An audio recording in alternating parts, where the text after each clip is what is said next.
I'm Delia and I will be the interviewer today. I will be doing interviews with Bubele, Ms. Aluwane, Mr. Mabande, and Emission. Higher order cognitive skills are the core skills in a child's development. The first question in this interview is, do you think the current school system supports learners to develop higher order cognitive skills? Motivate your answer. This question will be answered by Emission. I do believe that the current schooling system supports learners to develop high-order cognitive skills. In the CAPS document, these skills are divided into 4 levels. The first level is remembering, the second level is understanding, the third level is applying and analyzing, the fourth level is creating and evaluating. So if you were teaching Coulomb's law in physical science classes, the first level will be where the learners should be able to describe and define Coulomb's law. The second level where they should be able to rewrite Coulomb's law, give examples of Coulomb's law, and so on. The third level will be where they should be able to draw free body diagrams showing forces acting upon an object, being able to calculate force or solve for force.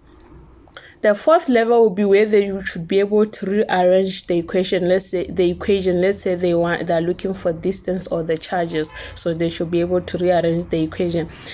And then they should be able to predict what will happen to the force if, let's say, you increase the distance or you shorten it, or you increase the charges or you reduce them. What will happen to the forces?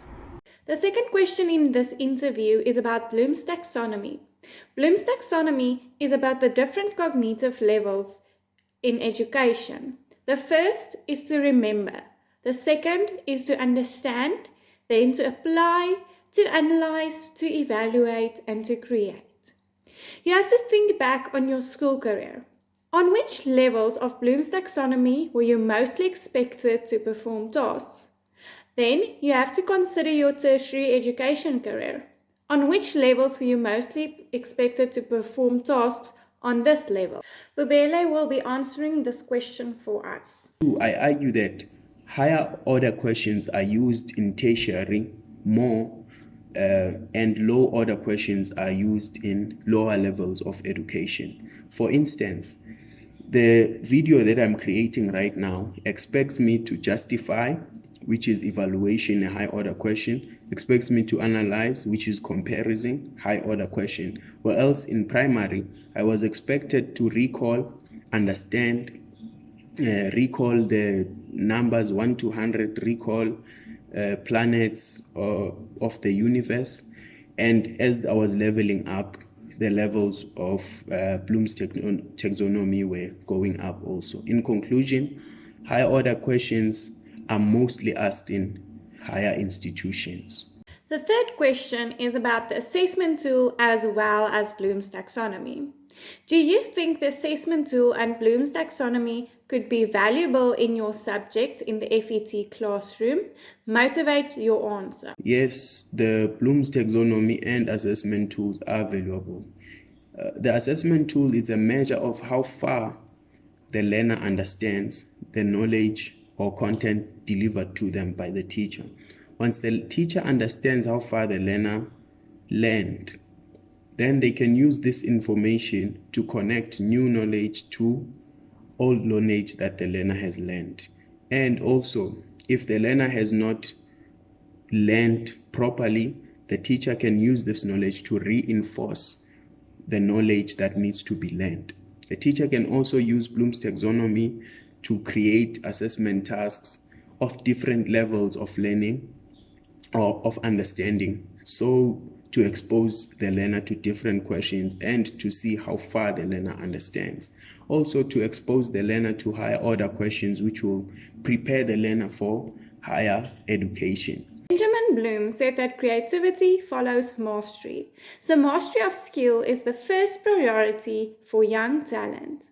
The following question in this interview asks, do you think teachers are familiar with Bloom's taxonomy? Motivate your answer.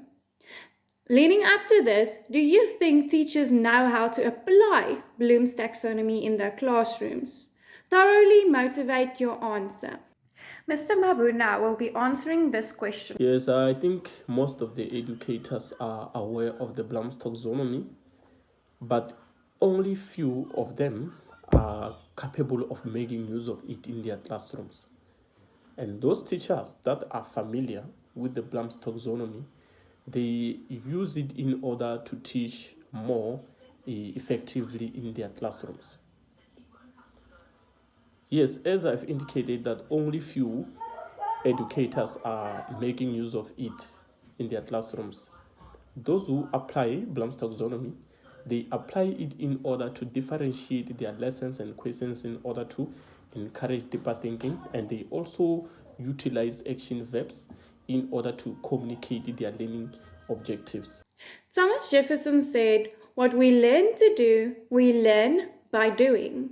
If you use higher order action verbs such as create, evaluate, design, etc., it ensures that the task that follows is on a higher cognitive level. Do you agree with this statement? Thoroughly motivate your answer.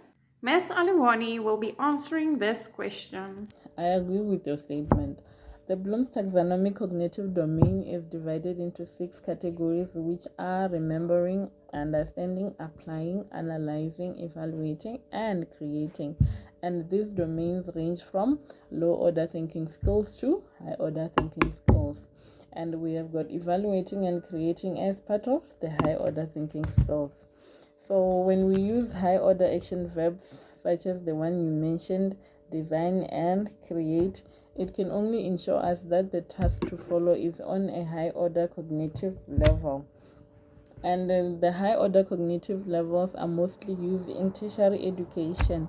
And an example would be in class, if an education student is given a task to design and create a model that he or she is going to use as a teaching resource during their practical days.